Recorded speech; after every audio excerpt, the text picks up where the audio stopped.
Bonjour et bienvenue sur la chaîne L'Actu du TA. Cette semaine, on revient sur la mobilisation en cours contre la réforme des retraites. On va essayer de décrypter ensemble tout ça et de faire le point sur ce qui est vraiment important pour gagner.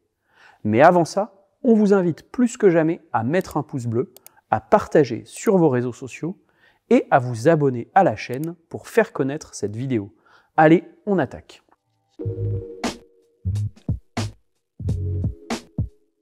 Pour commencer, on va revenir aux bases. Qui produit les richesses dans cette société? Qui la fait tourner? On avait fait une vidéo là-dessus, sous l'angle des cotisations sociales. Le travail, c'est d'abord de la création de richesses. On vous invite à la découvrir si ce n'est pas déjà fait. Auto-promo! Auto-promo! Bon alors, qui fait tourner notre société? C'est qui le patron? C'est moi.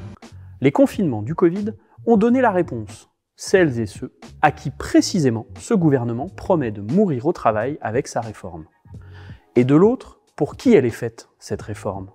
Laissons la parole à une lobbyiste ultralibérale. Extrait. Le sujet des retraites, c'est pas un sujet de déficit dans 5 ans, c'est un sujet de taux sur la dette française dès 2023. Résumons notre affaire. D'un côté, un monde du travail qui produit l'ensemble des richesses du pays, qui fait tourner le pays. Et de l'autre, une petite classe de spéculateurs financiers qui entend imposer ses diktats, en France aujourd'hui comme en Grèce hier. On ne pouvait pas le dire plus clairement. Non, le système de retraite n'est pas menacé.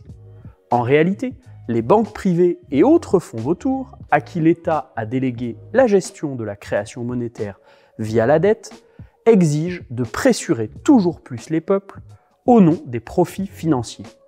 Profits financiers, extrait des fruits du travail. Nous sommes donc bien face à une véritable lutte des classes. Et quelle est notre force?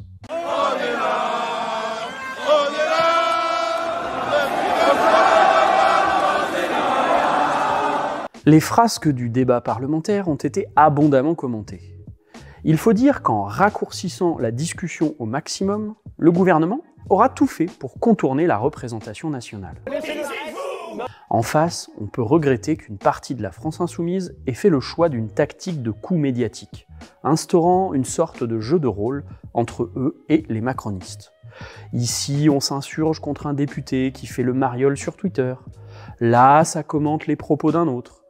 Et surtout, le gros souci de cette stratégie du buzz, ça aura été d'empêcher que l'article 7, celui qui prévoit le report de l'âge de départ à 64 ans, ne soit soumis au vote des députés.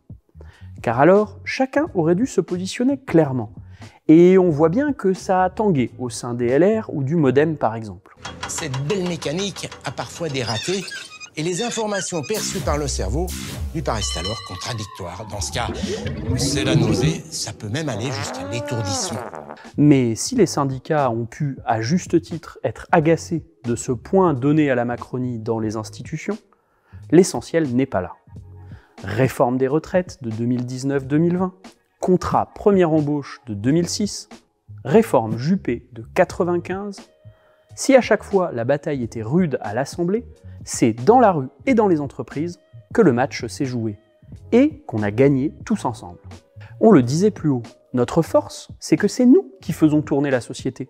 C'est dans ce rôle que nous avons le plus de force collective. C'est en assumant notre rôle social que nous sommes forts face à ceux qui, au fond, ne sont là que pour encaisser les rentes de notre travail.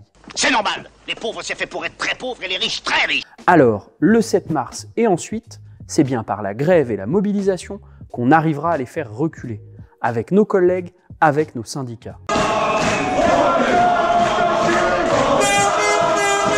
En avant! En complément de cette vidéo, on vous conseille le hors-série spécial retraite de l'Humanité.